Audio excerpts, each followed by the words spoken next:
There is no God but Allah. Allah is great. Bismillah ar-Rahman ar-Rahim. Assalamu alaikum wa rahmatullahi wa barakatuh, and welcome. We are continuing with the series of True Peace, the Secret of Life. And in this series, we've been looking at the world's fastest growing religion and this most sustainable belief system in the entire universe, and that is Islam. So if you've joined the series, we're giving you a basic introduction to what Islam is all about, but we're looking at Islam as a sustainable belief system. That it's not just a religion which is based on only one concept, but it's made up of many different facets, like the petals of a rose, for example, or flower. If the flower was just the middle, it wouldn't be very attractive, but there's so much more to a flower than just the middle of the flower, or the stamen. So Islam is made up of many different parts. And so this is what we are looking at this series. So far we've looked at Islam as a belief system, is what we hope for, the hope that we have in Islam. We've looked at the education. We've looked at the spiritual system that makes up Islam. We've looked at how we as Muslims are supposed to be moral creatures and how we are supposed to deal with one another.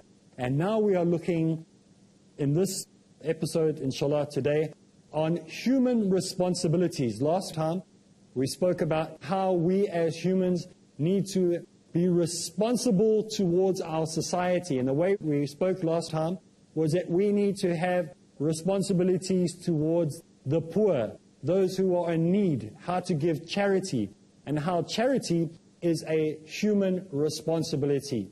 We also spoke last time on how we as humans, as part of our human responsibility, need to give respect, and we need to be responsible stewards to Allah.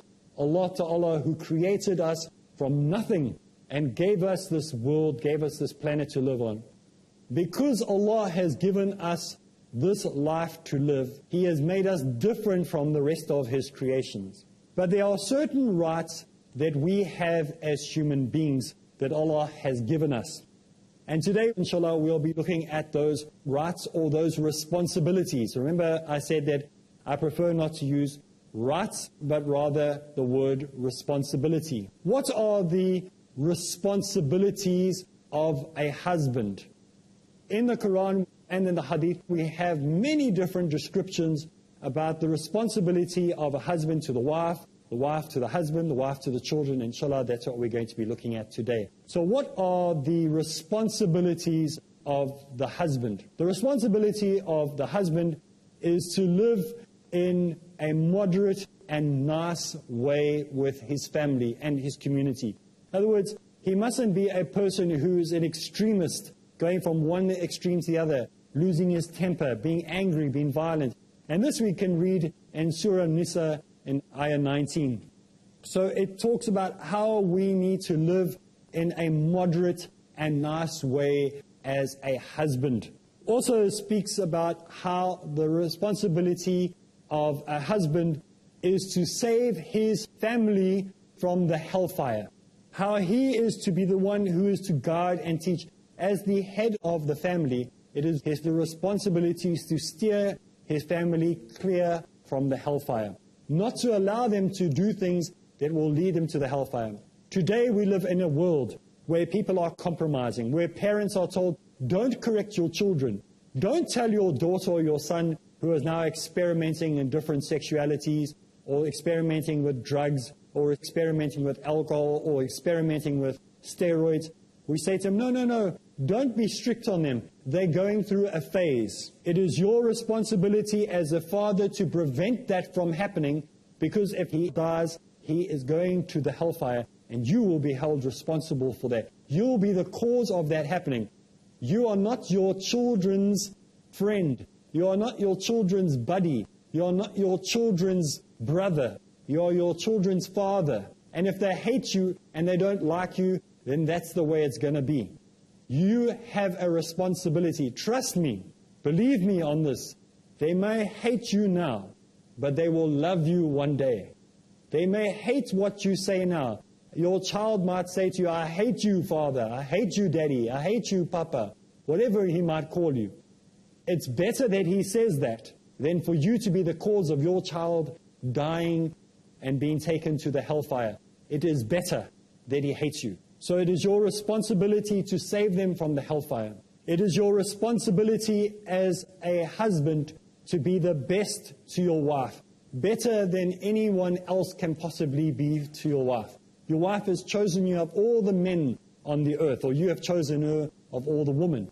So therefore, you need to be the best you can possibly be to her. It's your responsibility to be kind and compassionate and nice to her, not to be a dictator. You're not running a regime. You're running a household.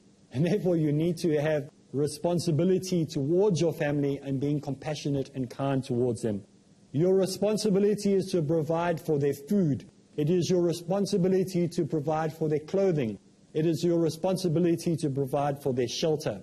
There is nothing worse than when I hear that a man expects his wife, and I've heard this in South Africa, it's common practice, and sadly to say, I don't know what type of Muslims these men think they are, that at the end of the month when the wife is earning, they go to the wife and they say, you need to pay for the rent, you need to pay your part for the shelter, and you need to pay your part for the food. It is your responsibility as a man to pay for the food, the shelter, and the clothes.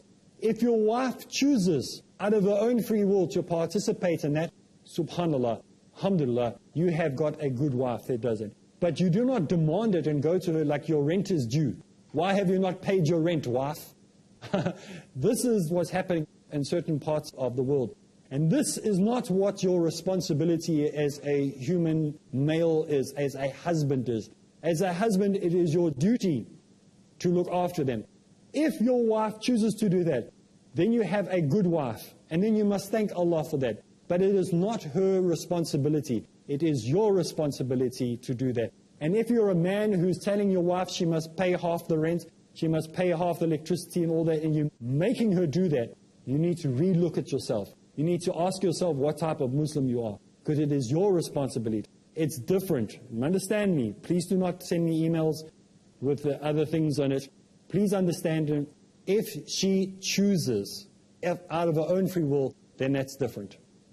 It is your responsibility as a husband, it is your right as a husband to be that type of person who is often forgiving, that excuses the mistakes of others, that forgives those who are misguided, to give those people a second chance. It is your right to receive forgiveness, just as it is your right to give forgiveness.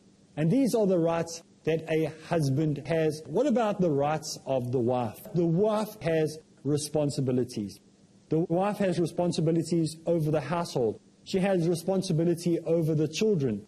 Her responsibility is to be obedient to her husband and to watch that he does not overspend in his wealth. So it's the wife's right to make sure that his wealth is protected. Amazing that sometimes we tell our wives, don't tell me how to spend my money. But it is her right for her to actually protect your wealth, to make sure that you do not lose your wealth. It is the right of the wife to watch over the property. It is the right of the wife to look after the affairs of the home. And this is a very, very big responsibility. How many times do you see in Western society where the house just falls apart, where the husband gets into debt, where the building ends up losing its value because nobody's taking care of it? Here, a woman has the right to take control of those things and to make sure that the affairs of the home are run correctly. And the husband and the wife work together as a unit. And so it is the rights of the wife and the rights of the husband to work as a unit together. You know, I remember a couple of years ago believing that a successful marriage, and I use the past tense, a successful marriage is when a woman gives 50% and a man gives 50%. And together that 50% makes 100%. Now I realize that it's not like that. If that means you're keeping 50% back for yourself, you both give 100%, and it's fine if there's overlaps, and it's fine if you're over-giving, because this is a way to be successful. This is a way for you both to be in partnership in the marriage, where you both, it's a give and a give and a give. It's not a give and take, it's a give and a give and a give. Don't be a scorekeeper in your marriage. You know, some people have a scorekeeper, like, you did this, so you owe me that. I did that, so you owe me this. That's not how it must be. You must do it like you would for the sake of Allah, with a true heart, with sincerity, with true commitment to that marriage. In the same way as you would when you're committing to Allah, that you're doing it out of sincerity. Be sincere in everything that you do. So there are human responsibilities that we have. There are responsibilities that children have over mom and dad. There are responsibilities that children have and rights that children have over mom and dad. One of those rights is to save mom and dad from the hellfire. It's your responsibility, if you're listening, youngster. It's your responsibility to save your mom and dad, your mother and your father, your parents, your ma and your pa, whatever you want to call them, from the hellfire. It's your responsibility to make sure they're not going into error. Mom and dad might have got very lazy lately. Maybe you're the only one in your house that is waking up for Fajr. It's your duty to wake, it's your command, it's your responsibility to wake them up, to go and knock on their door and wake them up. Obviously, you have to have respect because you're under their shelter, but do it in a nice way, do it in a kind way. Say, Dad, don't you want to come with me to mosque? Even if you have to use an excuse and say, listen, I need someone to be my bodyguard when I walk, because I'm scared of walking alone in the morning. Find a way to get them to come with you to the mosque. Make sure your mother is fasting during the month of Ramadan. Sometimes mom is so busy preparing food during Ramadan that she forgets to actually keep Ramadan. You know, for the evening, she's so busy with that she actually forgets about the other things. Well, that reminds me it's time for us to take a break. And when we get back from the break, we'll continue, inshallah. All praise to Allah.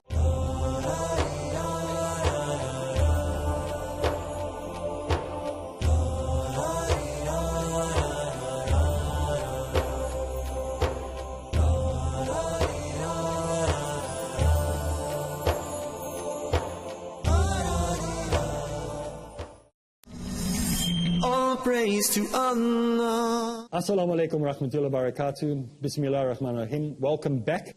We are continuing with human responsibilities or rights that we have as human beings over one another and the rights that we as parents have over our children and what our children have over us. And we're busy dealing with the rights of children or the responsibility of children over us. And we said that children's responsibility or our youth's responsibility is to save us from the hellfire if we go into error. The children also have other responsibilities. The responsibility of making sure that they protect the rights of their brothers or sisters. The responsibility they have to looking after the environment that they have been entrusted with. The responsibility of caring for the elderly. The responsibility of caring for the neighbors. The responsibility for visiting those relatives that are far away or those relatives that are sick or in need. So we all have responsibilities, we all have rights over one another. So in Islam we see that Islam has a lot to do with how we need to be responsible to our community, how we need to be responsible to our neighbors, how we need to be responsible to our relatives. And there are so many things that you can read about the right and the responsibility of the husband to the wife, the responsibility of your neighbor over you, your responsibility of your community over you. And these you must go and research. These you must read up online. These are things that you must understand as Muslims. But I'm going to go through all those many different rights that we have or many responsibilities that we have as Muslims. But I'm going to move ahead to something else that I believe is important. And when we talk about rights or we talk about responsibilities. And that is the rights of fellow Muslims, the responsibility of fellow Muslims. It says in Bukhari the following: Muslims are like building blocks of a big structure, each one supporting the other. So Muslims are like the building blocks of a big structure. Each one of them supports it. We all need to work together. We all are part of the same ummah. We don't work in isolation to one another. We need to be there for each other. Muslims are there to help each other along. Even though you may have the right to do certain things, we are trying to help each other along. So don't always pull out, the card that says, well, you have to do this. We should be compassionate. We should be kind. You might see, for example, now I'll give you an example. There is a very good brother who has an amazing website. He is a well-known scholar. I'm not going to mention who he is, but he's a very well-known scholar, and he's well-known to everybody on Peace TV. He has a fantastic website where he answers questions. People send their questions in, and he answers their questions. One day he was asked a question, a controversial question, that had to do with a certain grouping within Islam. And when he answered the question in an honest and sincere way, the people got very upset with the way he answered the question. And so what they did is they tried to attack him. And so they started to make personal attacks against the man. Yet he had done nothing wrong, simply because he answered a question that they did not like that specific group. They had the right to answer in that way. But was it the right thing to do? Surely they should have used a little bit of more common sense. What is common sense? It's that thing that was given to all of us. If it wasn't common, it wouldn't be called common sense. We're all given common sense. Surely the better thing to do was to write to that brother in a nice way. Say, brother, you know you have done such a great job for the Muslim Ummah. You have done so many wonderful programs that we've benefited from. But you made this comment about this certain group. And I'd like to ask that perhaps you explain yourself a little bit more, because maybe I didn't understand it. Wouldn't that be a better approach to do? Then instead of becoming antagonistic and becoming angry and writing these things that go all over the internet and causing dissension, it is far better to use wisdom, even though it is your right. So we have rights and responsibility. See, that's the difference. That's why I don't like the word rights, because sometimes we use this word rights, and it gives this idea of militancy, like, I have my right to do this. But if we use the word, it is my responsibility, see how it softens everything. It changes the perspective of the way we speak, the way we think about things. You know, in my country, we fought for the rights of the people. We wanted human rights. Everybody wanted a one man, one vote. We all wanted the right to own property. We all wanted rights, rights, rights. And when they got those rights, when we all got those rights to be able to vote, when we all got those rights to own property, we forgot about responsibility. And the poor were still left poor, and the fat cats who were in Parliament just got fatter. Those people in Parliament, the only thing that changed was their bank balance. The laws in the country remained the same. The dictators remained the same. Everything remained exactly the same way it was before, because they didn't take human responsibilities forward. They took only rights forward. And this is why we need to be careful when we talk about human rights. We need to understand that human rights come with responsibility. And therefore, we as human beings need to be responsible one to the other. And this is the message of Islam. The message of Islam is that we must be responsible stewards on planet Earth. We must be stewards that look after the environment. You know, I remember hearing a talk a number of years ago where people were talking about, you know, do you ever think that things are going to change on this earth? Look, especially when it comes to animals. You know, we're killing off so many animal species. We're killing off plants. We are destroying the rivers. We are destroying the mountains. Do you think it'll ever change? And somebody said, well, we need to have animal rights. And I said to him, well, there are animal rights. There's animal activists all over. You know, there are people like PETA. There are people like the ASPCA, all these different groups that are protecting animal rights. But what is actually happening with these things? Nothing. Organizations like the ASPCA, it costs you more to take the animal from the shelter than to go buy one from a private breeder. So you need to think about what you're doing if you're really caring about the animals. But in Islam, we don't have such a thing as animal rights. We have animal responsibility. Animals have rights over us. In Islam, there's a thing called animal responsibility. Animals have the right to be cared for kindly. Animals have the right to have correct housing.